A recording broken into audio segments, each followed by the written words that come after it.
It's the Weekly Wrap with your host, broadcasting legend Bruce Wolf, and his trusty sidekick, comedian Tim Slagle. And now, without further ado, Bruce Wolf. Bruce Wolf, Tim Slagle on the Weekly Wrap. And Tim has been away for a while, so I forgot what the whole bit was. Oh, yeah, I'm supposed to remember or figure out what's in his background. Now, I know you've been away and traveling, but I'm sure you're trying to be topical. So what's going on? Probably it's all you've got a Twitter glitch in the background somehow. Somehow you've depicted a Twitter glitch in honor of Ron DeSantis's announcement yesterday that he is running for president. Am I right about that, Tim? You should have stayed with your initial guess. Okay. Oh, there it is. The fabulous Titanic. Oceana Riviera, where I spent the last 2 weeks. You were on a cruise the entire week? 2 weeks? Yeah, 2 weeks. Through where? Where did you go? We started in Istanbul and we ended up in Barcelona. Really? And so, having gone on a tour of Europe, first of all, were you the ugly American? Yes, I was. Okay, and how did you manifest that?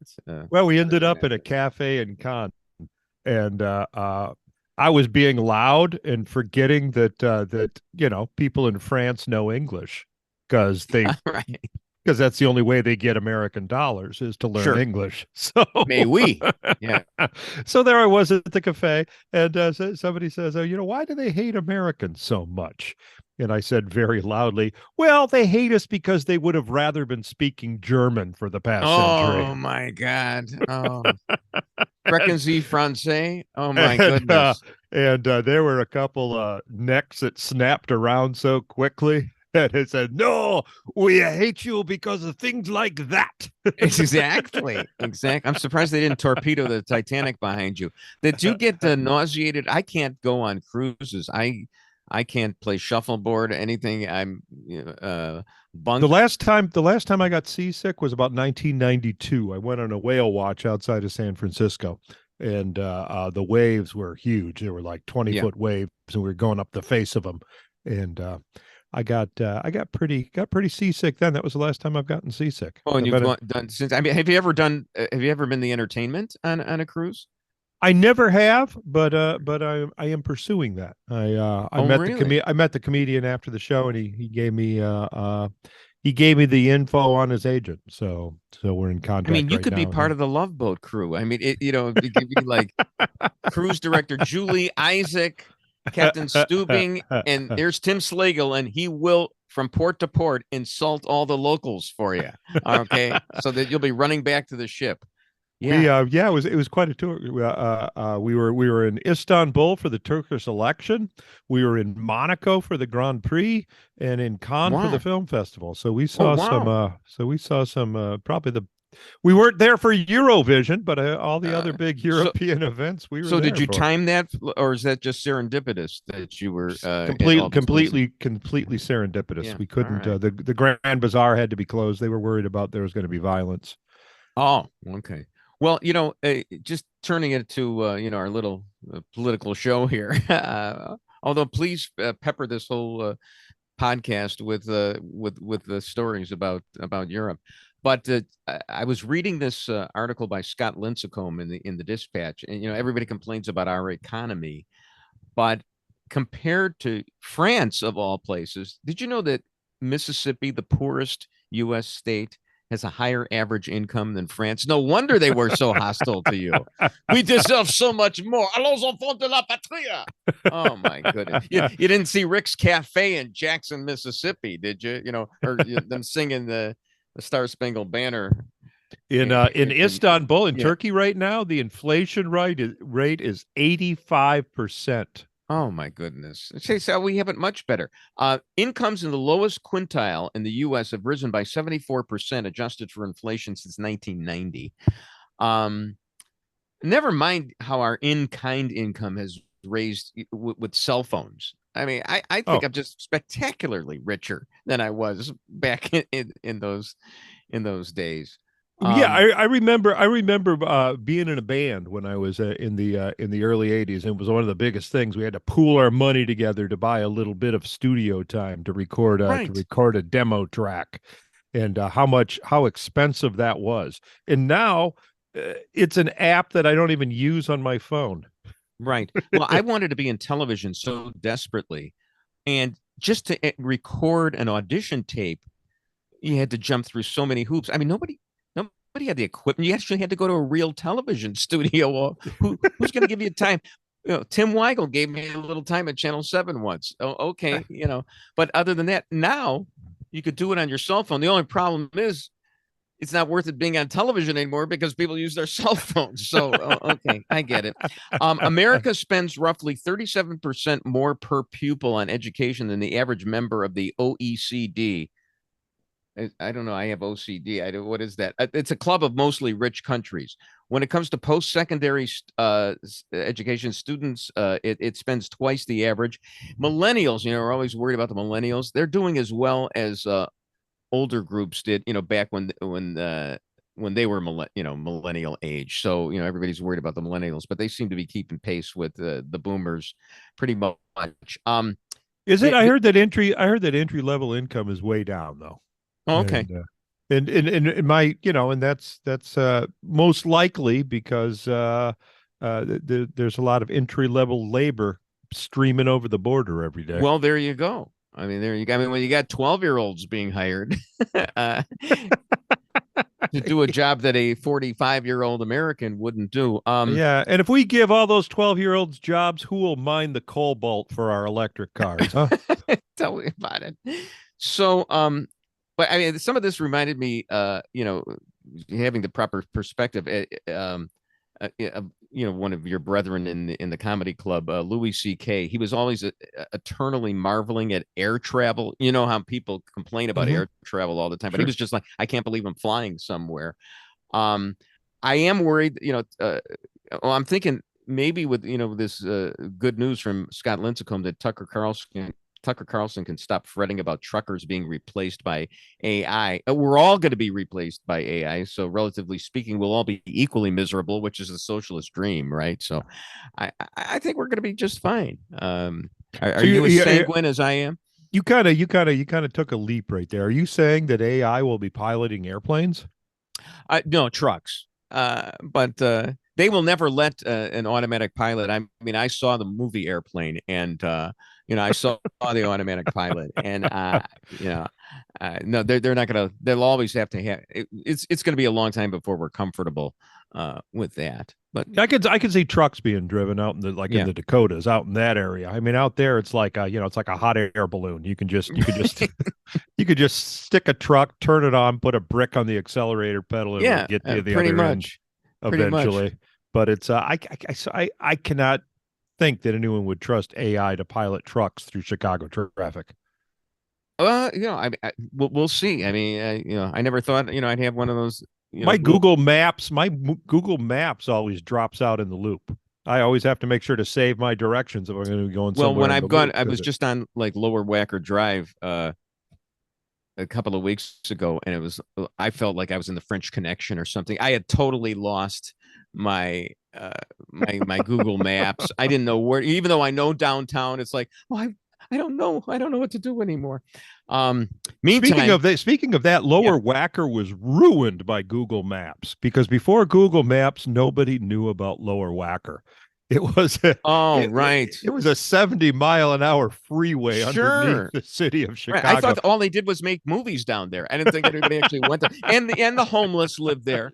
I understand that, the homeless. And of course, now the homeless have moved to O'Hare. But no, I last time I was down there, I could tell that Google Maps is actually directing traffic down there. It's been ruined. Yeah, but the Google Maps, I couldn't. It went off, and I wound up, because I had to have it way north. I wound up going all the way down to catch the Eisenhower, and I felt like such a rube. But okay, you couldn't pull over and ask a pile of blankets for directions.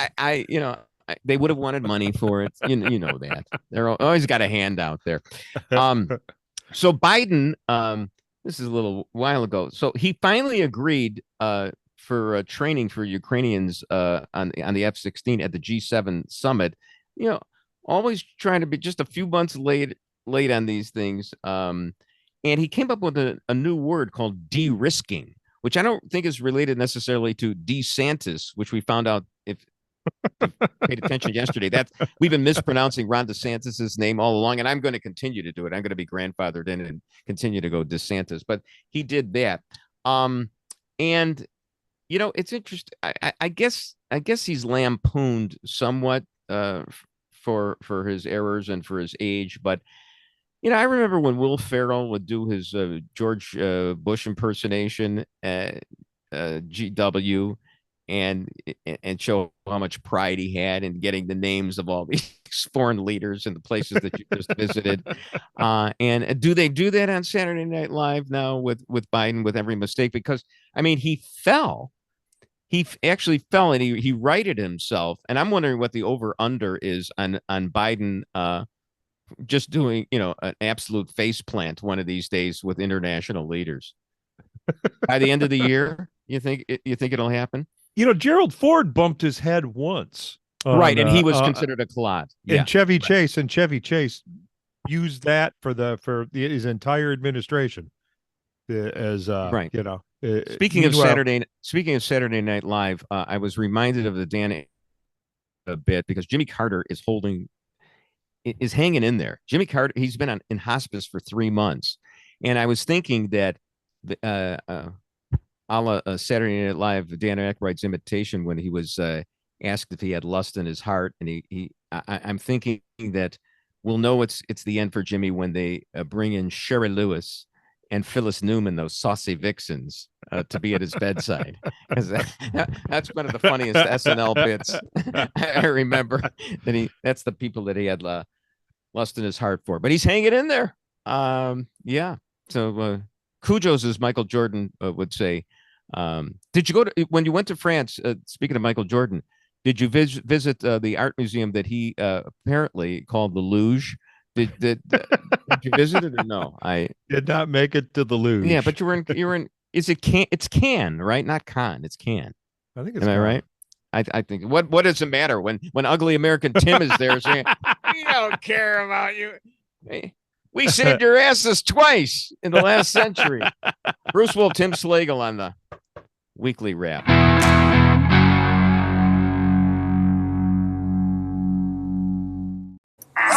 Tonight, the Republican race heating up.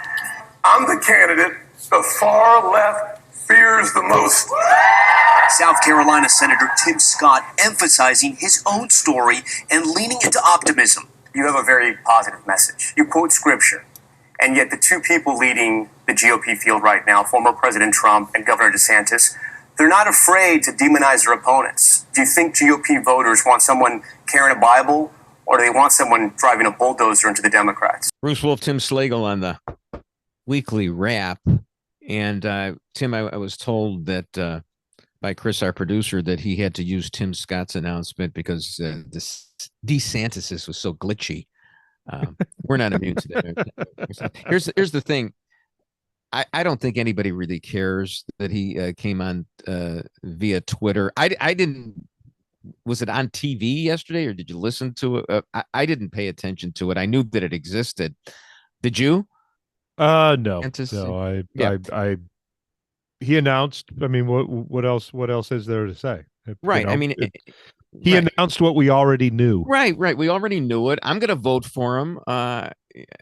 Probably, if he's still around by the time the Illinois primary rolls around. As far as Tim Scott goes, Uncle Tim, as we like to call him. Yeah. Come on. You know. Here's the problem. So you're sounding more like a Democrat every single week. No. Actually, I would love to see him as president. I would absolutely love to see him as president of the United States. But it's Dan Bongino brought up that he's probably running for vice president because he knows if there's one thing that Democrats hate more than Donald Trump, it's a black conservative. Oh, right. It's going to be the slate of hate. Yeah, what Joy Behar lectured Tim Scott and Clarence Thomas on racism in America, which was fun. I mean, what didn't both of these guys have single mothers? I mean, what kind of cred do you need? Black and single mothers? Thomas was raised by his grandparents, and Tim was raised. Oh, you're by not even his mother, right? Yeah. Yeah. Just It's Right, Joyce Bush, Tim's grandfather actually picked cotton. That's I'm sorry, it's just not good enough.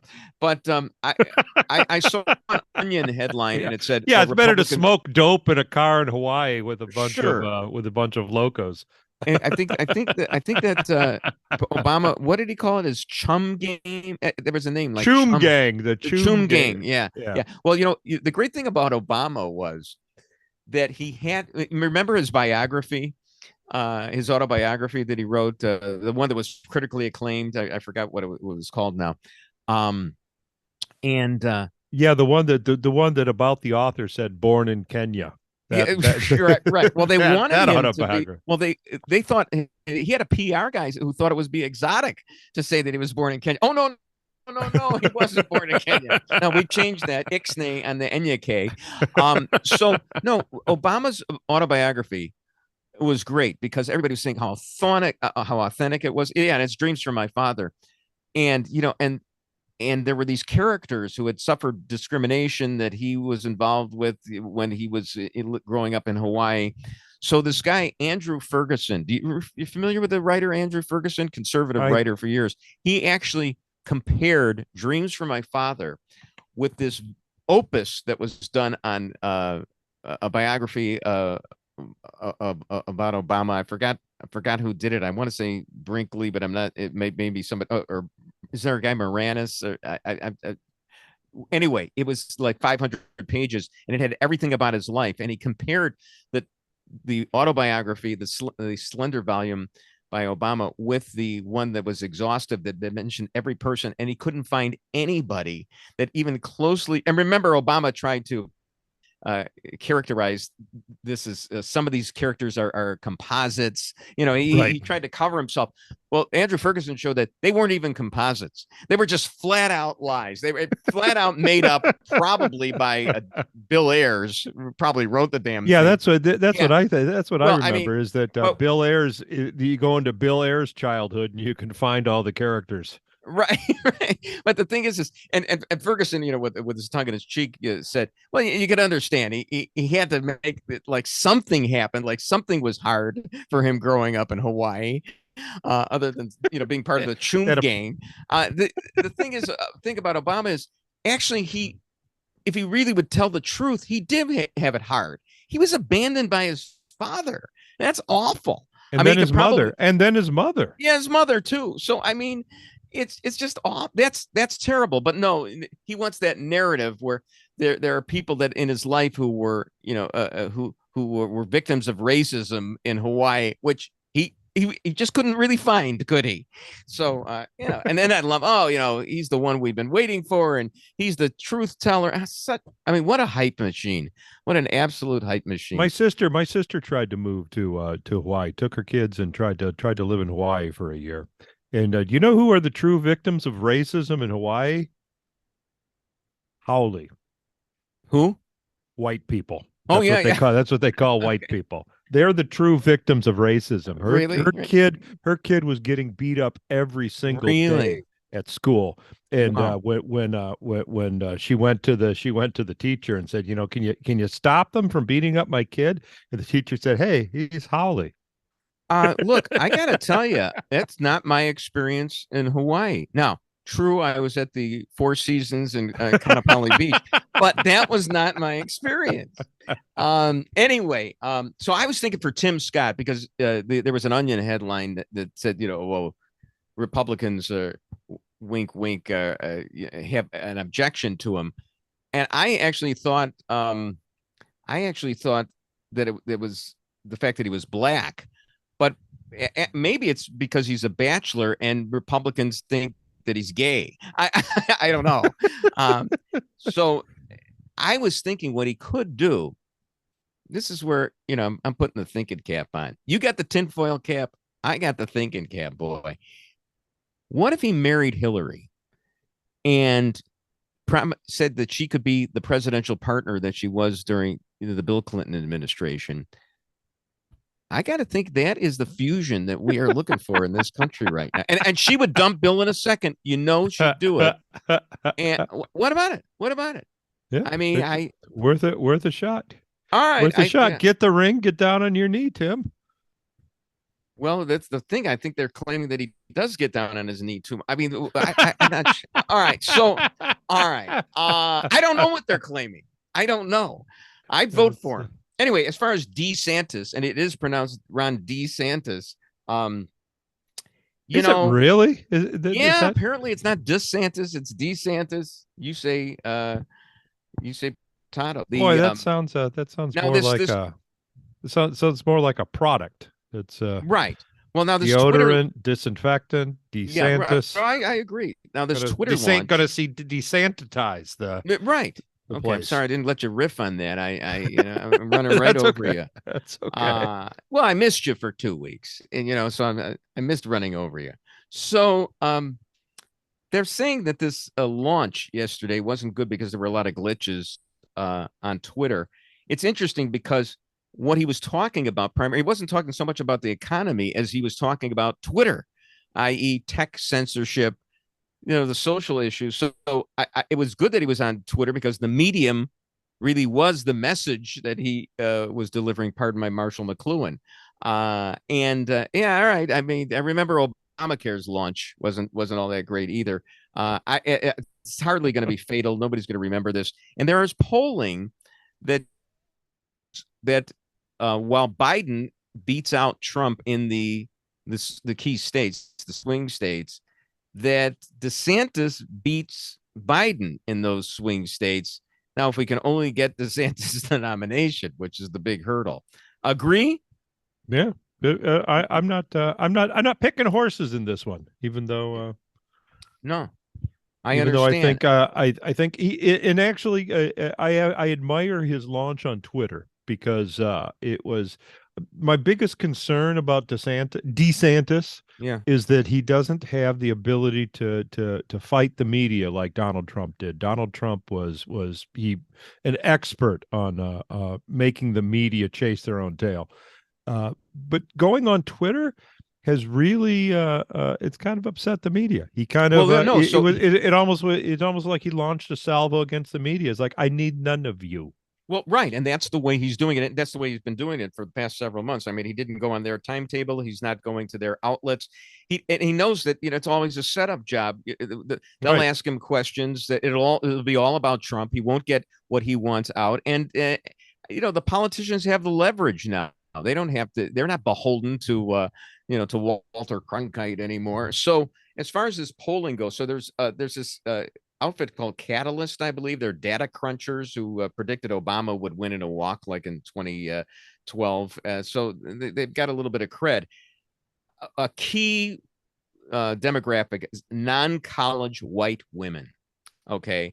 And they were anti-GOP in the 2022 midterms. They don't like Trump. And as we talked about before, Trump wins with married men, married women, with single men, but Biden had like 67% of all single women.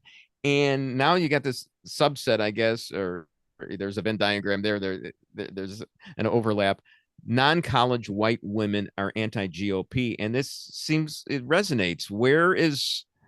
And Ron DeSantis has a problem with women. Are they anti-GOP or do they just have grandpa issues?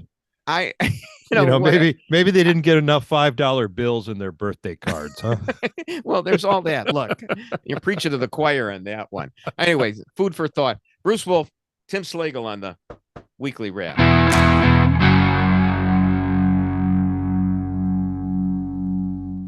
I've never seen a lap dance. Are both people naked? No, it's not skin to skin. And when Sunny Hostin revealed she'd never seen a lap dance for herself, leave it to Whoopi to take matters in her own hands. No, I'm doing it to you. Oh, okay. First I'm looking at you. Okay? You and then I start to turn. Don't touch me. And then it's going like this. And then it's like that. And then it's me going down all the and I get to touch you too. And then I go back on the side.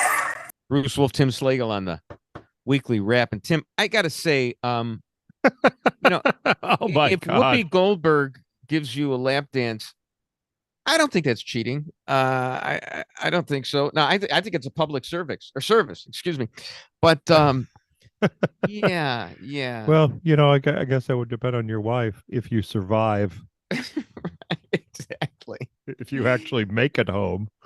Well, wouldn't that be great if they gave out T-shirts at the View? I survived a lap dance by Whoopi Goldberg. That would be, that would be pretty good. Not a lot of Whoopi there. Yeah, her name is Karen something. Karen Johnson. Karen Johnson, right? Yeah, and it's easily convertible to Whoopi. So there was this book. An Illinois teacher got fired, I think, for and the way you read the story, it's all she was trying to do was expose kids to a good LGBTQ book. There's the woman right there, igniting social action in the classroom, and the ELA classroom. What's ELA? Yeah. So here's the thing. What's ELA? Well, when you look at what's in the book, I can't even say it even on a podcast. It's like how to administer certain kinds of jobs. I mean, it's just it's ridiculous. And then there was, of course, she should have been fired, but she's got that nice grin there, and she looks kind of homely and so like someone you wouldn't want to do it ELA with. No, not at all. So whatever that is. So they also like a Whoopi lap dance. So you imagine being a Whoopi's cushion? Oh boy, let me tell you. So I'm sure it would make a similar noise. Yeah. So also just happening within the last day or so, this woman who did some poem that was at Biden's inaugural, they've kept that. They've banned that book, but they really haven't banned it. They've just raised the age at which somebody could be exposed to it in school. So they always overstate the case on these things. I mean, yeah. So no, what was that about the poem? It was a poem that a child composed for the inauguration, right? Isn't that what? I think that's the woman who did that, or the child who did that, but it was just deemed age inappropriate. But you could read it in the next grade or something like that. It wasn't that big a deal, but they always overstate the case. Now, the big thing that's been going on lately is the Los Angeles Dodgers. Have you followed that? What's going on with them? The Sisters of Perpetual Indulgence. Exactly. And roll over Vin Scully, tell Walter O'Malley the news. I'll try and do my best Vin Scully impersonation. The group's motto is go and sin some more. They annually host a Foxy, Mary, and Hunky Jesus contest on Easter Sunday. This year, that included a Jesus and Mary themed striptease, in which, per the San Francisco Chronicle, a pole dancer was writhing upside down on a large wooden cross. Senator Marco Rubio observes that the group hosts pub crawls mocking the Stations of the Cross and even the Eucharist. And then, if I were Vin Scully, I'd have a long pause to dramatize it, like after Koufax pitched the perfect game. I thought it was bad when the White Sox shut out my former partner Steve Dahl on his 40th anniversary of Disco Demolition. They invited him out to the park, but apparently Disco is anti-gay. Who knew at the time? So they didn't show him throwing out the ceremonial first pitch, and they made no mention of his appearance there that day. And I think he had about 400 people there with him. No mention of it on the broadcast. That disco gay connection really does. Back when disco was happening, we didn't know it. We thought John Travolta was straight. Right. We thought the Village People were actually construction workers and Indians. Right. It was unconscious bias against gays. We didn't know that. But anyway, this is pretty awful too. What's going on with the Dodgers? And did you see this Burger King ad? It shows and they're all into it's Pride Month coming up, and They showed the buns upside down on a Whopper. So I'm thinking between Burger King and Bud Light, pretty soon a lot of us are going to still be deplorable, but we're going to be a lot healthier. Because explain the buns upside down in the Burger King commercial. I I don't know what you're saying. The there. thing speaks for itself, I think. I don't know. Well, it just somebody tweeted to me. I just wouldn't want any of the special sauce there. But anyway, Target and then Target's they've lost a lot of value over the last few days because they had some items like tuck-friendly women's swimsuits that allow trans women who have not had gender-affirming operations to conceal their private parts. And there was just there's the Burger King. Oh, okay, I get it now. Yeah. So it's, for those of you, for our radio listeners, yeah. One Whopper has 2 sesame seeds, and the other Whopper has 2 bottoms. I see. There you go. Yeah, I kind of got it tops, without actually 2 paying tops, that close attention. 2 tops and 2 bottoms, which actually doesn't work in the community. Right, exactly. It works. So they can be drinking buddies, but they're not partners. Yeah, no, it's actually an anti-gay ad by BurgerKing. If you think about it. Now, I was thinking, so Target had to withdraw all these items. And I think if you've got a kid that's not really good at sports, I think that tuck-friendly swimsuit is a great idea because then he can try out for the women's team. Sure. No, there's might actually get a real trophy rather than just a participation one this season. But I'm thinking, they had to remove some of this offensive merchandise, and I was just thinking if the Target's in the right neighborhood, all the offensive merchandise could be removed by looters. End of problem. But one of them I saw was a pin that said something like Satan uses correct pronouns or Satan appreciates your pronouns. All right, let's turn to you didn't stop by Italy during your, I actually did. I saw this and I just during the break I went and asked the wife if she actually got a picture of me in front of the Trevi fountain that we could use but we did not. So. Well, were you one of the climate protesters who blackened the Trevi fountain? Were you one of the I only soiled it with €3.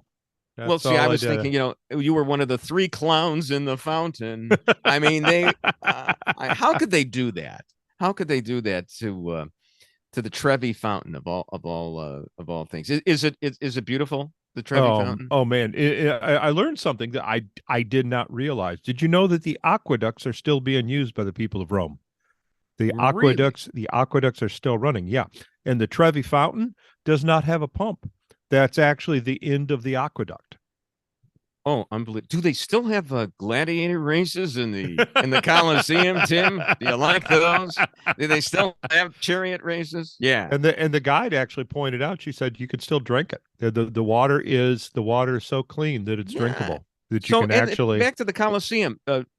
Did the Christians beat the Lions this time, or the Lions are really coming? Everyone beats the Lions. What? Bruce. Not anymore. They almost made the playoffs this year. Oh yeah. All right. So there's a story. Apparently, it's not only the looting and everything that's scaring people away from the downtown areas of the cities, but it's remote work. And so they're down like 20% in occupancy right now. I was thinking one of the answers would be, it's a long-term one. How about having more children? So we could or importing Chinese. That's what I'm thinking about. But that is a problem right now. I mean, I've been downtown actually a couple of times in the last few weeks. Did not run into any problems whatsoever. So as far as I'm concerned, it's fine. And Mayor Johnson can just go right ahead and you know what they're doing this weekend for Memorial Day? Governor Pritzker has ordered 30 peacekeepers, they're calling him, to come downtown to the various neighborhoods in the city. And apparently this is nothing different from what they've done on major holidays in prior administrations as well. They're trying to occupy everybody with like 3 p.m. basketball or whatever it is. And it doesn't seem to actually have worked. The only thing is that this guy, when we see the statistics come, Monday on, how many were shot over the weekend, and I hope nobody will be, and he's going to be stuck with, the label of the guy who's defunding the police, even though he's probably doing the same thing that everybody's done, for the past several years, but it's going to stick with him. And he may have a lot to answer for very, very shortly. I actually saw a meme. Somebody showed a bunch of those little yellow table tents that they put on the ground to mark the shell casings after a shooting. Okay. Referred to those as Chicago dandelions. Gee. Bruce Wolf, Tim Slagle on the Weekly Rap.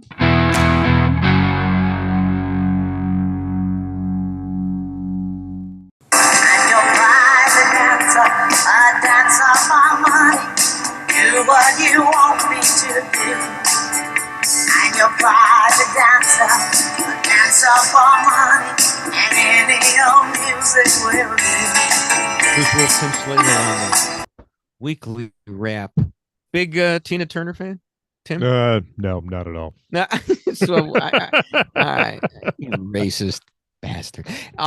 It's just not my style. I really loved Proud Mary. Okay, so and it was, I remember the Creedence Clearwater Revival version of it, and I thought Tina was superior, far superior. I mean, I always loved that little dialogue in front that we never do anything nice. We never ever do anything nice and easy. So we're gonna take the first part of the song. We're gonna do it nice and easy. And then anyway, so I was actually at a wedding over the weekend downtown at the Adler Planetarium outside. Most beautiful view in Chicago, the lakefront and the skyline. And but inside, they had the reception, and there were several of us seniors there. The music was very senior friendly, I've got to say. Usually if you go to these weddings, they'll start out with friendly, but then by 10 o'clock they're basically telling you get out, and they start playing this horrible stuff.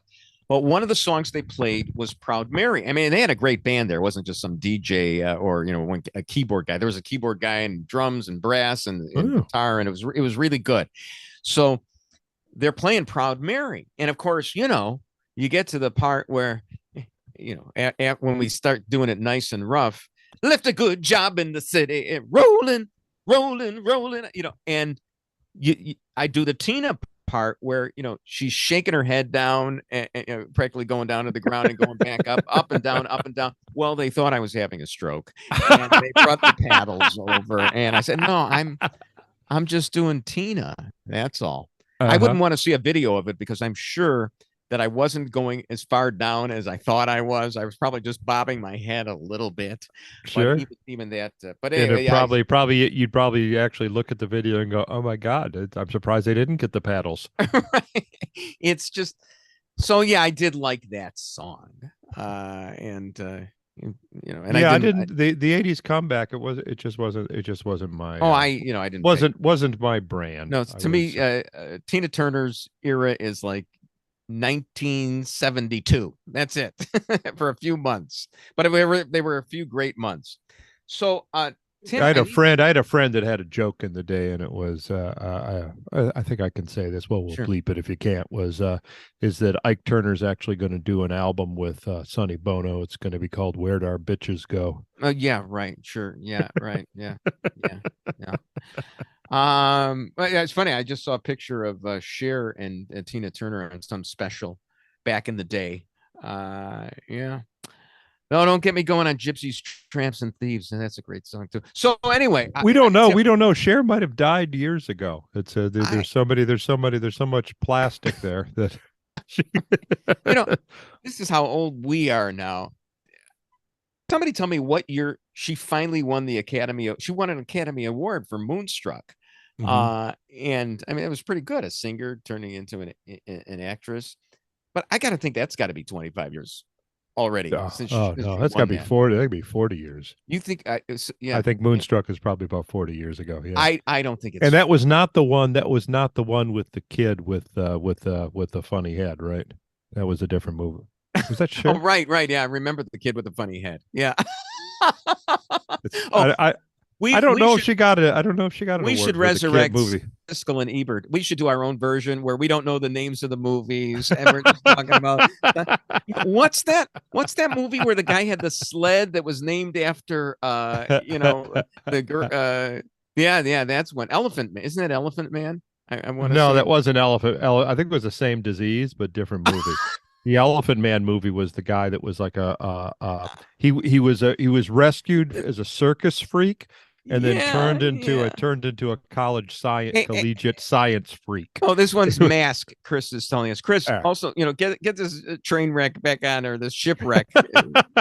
The other one was done background. by David Lynch. It was a David Lynch film. All right. So well, look at Cher. Look how young she is there. The Mask guy. Wow. There is actually Cher actually has as much prosthetics as that now as that kid had then. I'll tell you, it worked for her. Now, tell me, I can't go on until I know when Moonstruck. Guys, I'm thinking it's like 25 years ago, but you're thinking it's 40, and you may be closer to. Well, I think it might be more than 40. Yeah. Chris is coming up that Eric Stiltz is the actor there. I don't care who that was. I'm getting very testy. Hey, buddy, I almost had a stroke, according to witnesses on Saturday night. Trying to dance Chris is more obsessed with the kid with the large head. I want to know when Moonstruck, and I'm not okay. Moonstruck, Metro Goldwyn Mayer picture. 87. Yep. What year?